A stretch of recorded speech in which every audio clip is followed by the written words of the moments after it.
بسم اللہ الرحمن الرحیم۔ السلام علیکم ناظرین، مصر کی تمام داستانوں میں مصر کی ایک ملکہ کلوپیٹرا، جسے مغربی دنیا کلوپیٹرا کے نام سے جانتی ہے، کا کردار بہت ہی پراسرار رہا ہے۔ اس کردار کی پراسراریت مرنے کے بعد بھی ہزاروں سالوں بعد تک قائم رہی۔ ملکہ کلوپیٹرا کے بارے میں آج ہزاروں سال گزرنے کے بعد بھی لوگ طرح طرح کی باتیں اور عجیب و غریب قصے بتاتے ہیں، یہاں تک کہ جب ملکہ کلوپیٹرا کا مقبرہ ماہرین نے کھولا تو ایک بار وہ بھی ڈر کے مارے پیچھے ہٹ گئے، کیونکہ کلوپیٹرا سے منسوب داستانیں کچھ ایسی ہیں کہ جو شخص اسے پسند نہیں آتا تھا وہ اسے دنیا بھر میں عجیب و غریب انداز سے عبرت کا نشان بنا دیتی تھی۔ کلوپیٹرا کے بارے میں اس کے اپنے دور میں بھی مصر میں یہی سمجھا جاتا تھا کہ اس کے پاس کوئی ایسی پراسرار طاقت ہے جس کے بل بوتے پر اس نے دنیا کے بڑے بڑے شہنشاہوں کو اپنی زلف کا اسیر بنا لیا ہے، اور وہ محض اس کے عاشق ہی نہیں بلکہ اس کے بے دام غلام بن کر رہتے ہیں۔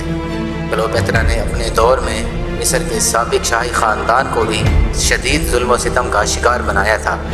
اس سلسلے میں مصر کے ایک گمشدہ شہزادہ ہرمگس کا نام بھی لیا جاتا ہے۔ سابق شاہی خاندان کا یہ شہزادہ ہرمگس بھی کلوپیٹرا کو مارنے کے لیے آیا تھا، لیکن کلوپیٹرا کے حسن کا اسیر ہو گیا اور اپنے خاندان کی عظمت کو بھول کر کلوپیٹرا کے عشق میں گرفتار ہو گیا۔ ناظرین، کلوپیٹرا صرف حسن کے زور پر ہی مصر پہ حکومت نہیں کر رہی تھی، بلکہ وہ سیاسی طور پر بھی نہایت سوجھ بوجھ کی مالک اور سیاسی چالوں میں نہایت ہی شاطرانہ ذہن رکھتی تھی۔ اس نے اپنے تمام مخالفوں کو ایسی چالوں سے شکست دے کر اپنے آپ کو مصر کی عظیم ملکہ ثابت کیا تھا۔ کچھ عرصہ قبل ماہرین کی ایک ٹیم مصر کے صحراؤں میں مصر کی اس عظیم ملکہ کلوپیٹرا کا مقبرہ ڈھونڈ رہی تھی، اور انہوں نے ایسی حیرت انگیز دریافت کی جس نے پوری دنیا کو حیران و پریشان کر کے رکھ دیا۔ ناظرین، یہ دریافت کیا ہے، اس کے بارے میں جاننے کے لیے اس ویڈیو کو شروع سے لے کر آخر تک ضرور دیکھیے گا۔ ناظرین، کلوپیٹرا اپنے جادوئی حسن، شاطرانہ ذہن اور حکومت کی بے پناہ سمجھ بوجھ کے باعث اس کے اپنے دور کے بعد سے لے کر اب تک پورے مصر میں سیاسی استحکام اور جمالیاتی طاقت کی نشانی سمجھی جاتی ہے۔ مصر میں ہزاروں سال تک کبھی بھی کسی خاتون نے مصر کی اس عظیم سلطنت پر حکمرانی نہیں کی تھی، جہاں پر بڑے بڑے فرعونوں نے اپنی عظمت کے نقوش چھوڑے تھے۔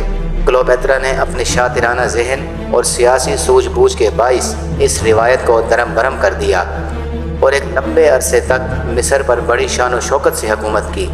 مصر میں کئی روایات کو توڑتے ہوئے اور شاہی خاندانوں کو تہس نہس کر دینے کے باعث کلوپیٹرا کے دشمن تعداد میں بہت زیادہ تھے۔ یہی وجہ تھی کہ کلوپیٹرا نے اپنا مقبرہ بڑے ہی خاص اور پراسرار انداز سے خفیہ طور پر بنوایا تھا۔ ناظرین، وہ مقبرہ اس طرح سے بنایا گیا کہ جب اس میں کلوپیٹرا کو دفن کر کے بند کر دیا جاتا تو کوئی نہیں جان سکتا تھا کہ مقبرہ کہاں موجود ہے۔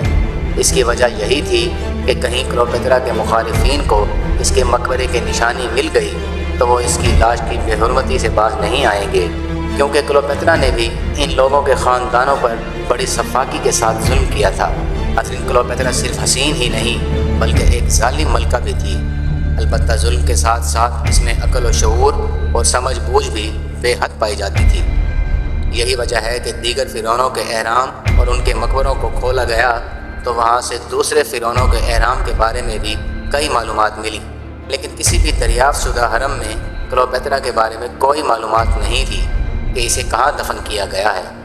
البتہ کلوپیٹرا کے مظالم اور اس کے دور کو جادوئی دور ثابت کرنے کے لیے بے شمار مضامین دیگر فرعونوں کے اہراموں سے بھی برآمد ہوئے ہیں، اور یہی وجہ ہے کہ کلوپیٹرا کی موجودگی اور اس کے مقبرے کو ڈھونڈنے کی کوشش مزید تیز ہو گئی، کیونکہ دیگر فرعونوں نے اپنے آپ کو مظلوم ثابت کرنے کے لیے اور کلوپیٹرا کو ظالم ثابت کرنے کے لیے بڑی بڑی داستانوں کا سہارا لیا تھا۔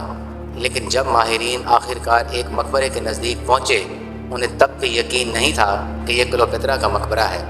البتہ جب مقبرے کی کھدائی شروع ہوئی اور مقبرے کے بڑے دروازے کو کھولنے میں بڑی مشکلات کا سامنا کرنا پڑا، تب ماہرین نے سوچا کہ ضرور یہ کسی ایسی ہستی کا مقبرہ ہے جو اپنے دور میں بہت طاقتور رہی ہوگی۔ ناظرین، جب اس دروازے کو کسی نہ کسی طرح توڑ کر کھولا گیا تو اس دروازے کے میکینزم کو دیکھ کر ماہرین حیران رہ گئے۔ ماہرین کا خیال تھا کہ دیگر مقبروں کی طرح اس میں بھی ایک راہداری ہوگی جو مین چیمبر یعنی کہ وہ جگہ اور کمرہ جہاں پہ اس مقبرے کے مالک کو دفن کیا جاتا ہے وہاں تک ہی جائے گی۔ البتہ ماہرین اس وقت شدید خوف کا شکار ہو گئے جب یہ مقبرہ زیر زمین شیطان کی آنت کی طرح پھیلتا چلا گیا۔ ایک راہداری دوسری راہداری میں کب بدل جاتی ہے معلوم ہی نہیں ہوتا تھا، اور یوں ماہرین اس مقبرے کے اندر بنی ہوئی راہداریوں میں الجھ کر رہ گئے اور انہیں کہیں بھی وہ خاص کمرہ نظر نہیں آ رہا تھا جہاں پر اس مقبرے کے مالک کو دفن کیا گیا ہو۔ ماہرین شدید خوف کا شکار تھے اور اندر جانے سے ڈر بھی رہے تھے، کیونکہ کلوپیترا کی جادوئی طاقتوں کے بارے میں طرح طرح کی داستانیں مشہور تھیں۔ اس لیے ماہرین نے خود اندر جانے کی بجائے پہلے چھوٹی چھوٹی روبوٹ گاڑیوں کو اندر بھیجا اور اندر کی فلم بنائی، لیکن وہ روبوٹ بھی اس خفیہ کمرے کو چھو نہیں سکے تھے۔ اس سلسلے میں ماہرین نے ایکس رے سے بھی کام لیا کہ نہ جانے وہ راہداریاں کس مٹیریل سے بنائی گئی تھیں کہ ان سرنگوں کے اندر سے کسی قسم کی شعاعیں گزر نہیں پا رہی تھیں۔ جب ماہرین نے باہر بیٹھ کر ان راہداری نما سرنگوں کا پورا نظام سمجھ لیا تب وہ اندر داخل ہوئے، پھر بھی انہیں کلوپیترا کا مقبرہ کھولنے میں ناکامی کا سامنا تھا۔ اس لیے انہوں نے ایک ایک کر کے ایک راہداری سے دوسری راہداری کے درمیان موجود قبر شدہ علاقے کو بھی کھودنا اور کھنگالنا شروع کر دیا۔ یوں بے حد محنت کے بعد آخرکار کلوپیترا کا مقبرہ دریافت ہو ہی گیا۔ ناظرین، کلوپیترا جس خاص کمرے میں دفن کی گئی تھی وہاں پر اس کے تابوت کے ساتھ بے شمار سونا، چاندی اور دیگر ایسے خزانے ملے کہ جس سے ماہرین حیرت زدہ رہ گئے، کیونکہ اتنے بڑے بڑے خزانے تو کسی بھی فرعون کے حرم سے برآمد نہیں ہوئے تھے۔ اس خاص کمرے کی پوری دیواروں پر بھی کلوپیترا کے بارے میں اور اس کے دور حکومت کے بارے میں بہت ساری تفصیل لکھی ہوئی تھی۔ اس سے ماہرین کو کلوپیترا کو مکمل طور پر جاننے کا موقع ملا اور اس پورے علاقے کو بڑی احتیاط اور محنت کے ساتھ سرچ کیا گیا تاکہ اس علاقے سے کلوپیترا کے بارے میں جو بھی ڈیٹیلز ہو سکیں وہ ہمیں مل جائیں۔ ان تمام چیزوں سے واقف ہونے کے باوجود بھی ابھی تک ماہرین کو یہ یقین نہیں تھا کہ اس مقبرے سے برآمد ہونے والی ممی کلوپیترا کی ہے۔ ماہرین کا خیال تھا کہ وہ نہایت شاطر ملکہ تھی اور اس نے ضرور کوئی انتظام بھی کیا ہوگا۔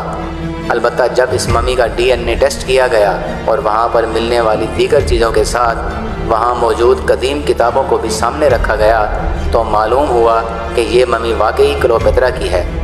اس کے ساتھ ساتھ مقبرے کے کسی خفیہ خانے سے 3 ایسے رول شدہ کاغذ بھی برآمد ہوئے جن پہ کلوپیترا کی مکمل تفصیل لکھی گئی تھی، جس سے آخرکار ماہرین کو یقین آ گیا کہ وہ مصر کی عظیم ملکہ کلوپیترا کا مقبرہ ڈھونڈنے اور اسے کھولنے میں کامیاب ہو چکے ہیں۔ ناظرین، مقبرے سے ملنے والے ان دستاویز میں یہ بھی ظاہر ہوا کہ کلوپیترا اتنی ظالم بھی نہیں تھی جتنا اسے پیش کیا جاتا ہے۔ اس نے جو کچھ بھی کیا دراصل اپنے آپ کو بچانے کے لیے کیا، کیونکہ مصر کے قدیم فرعون ایک عورت کی حکمرانی کو کسی بھی طرح قبول کرنے کے لیے تیار نہیں تھے۔ جی تو ناظرین، یہ تھی ہماری آج کی ویڈیو۔ اس حوالے سے آپ دوستوں کی کیا رائے ہے ہمیں کمنٹ سیکشن میں ضرور بتائیے گا۔ انشاءاللہ آپ سے بہت جلد ملاقات ہوگی ایک انٹرسٹنگ اور معلوماتی ویڈیو کے ساتھ۔ تب تک اپنا اور اپنے پیاروں کا خیال رکھیے گا۔ اللہ حافظ۔